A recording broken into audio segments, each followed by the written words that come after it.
આવે છે એને ફક્ત ને ફક્ત 14 રૂપિયામાં બોટાદ સ્ટેશનથી અને અહીંયા સારંગપુર સુધી લાવે છે અને સામે અમને અહીંથી સારંગપુરથી બીજી ટ્રેન પકડાવવા પણ એ લોકો બસને છેક રેલવે સ્ટેશન સુધી લઈ જાય છે.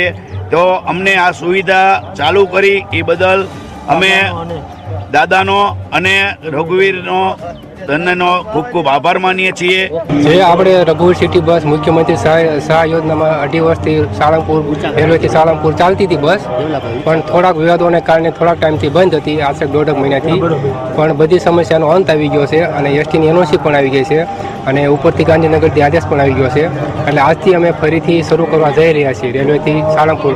જે પેસેન્જરોને મુસાફરોને હાલાકીનો સામનો કરવો પડતો તેનો આજથી અંત આવી જશે અને પેસેન્જરોને મુસાફર ટાઈમસર બસ મળી રહેશે અને હાલાકી નહીં ભોગવવી પડે.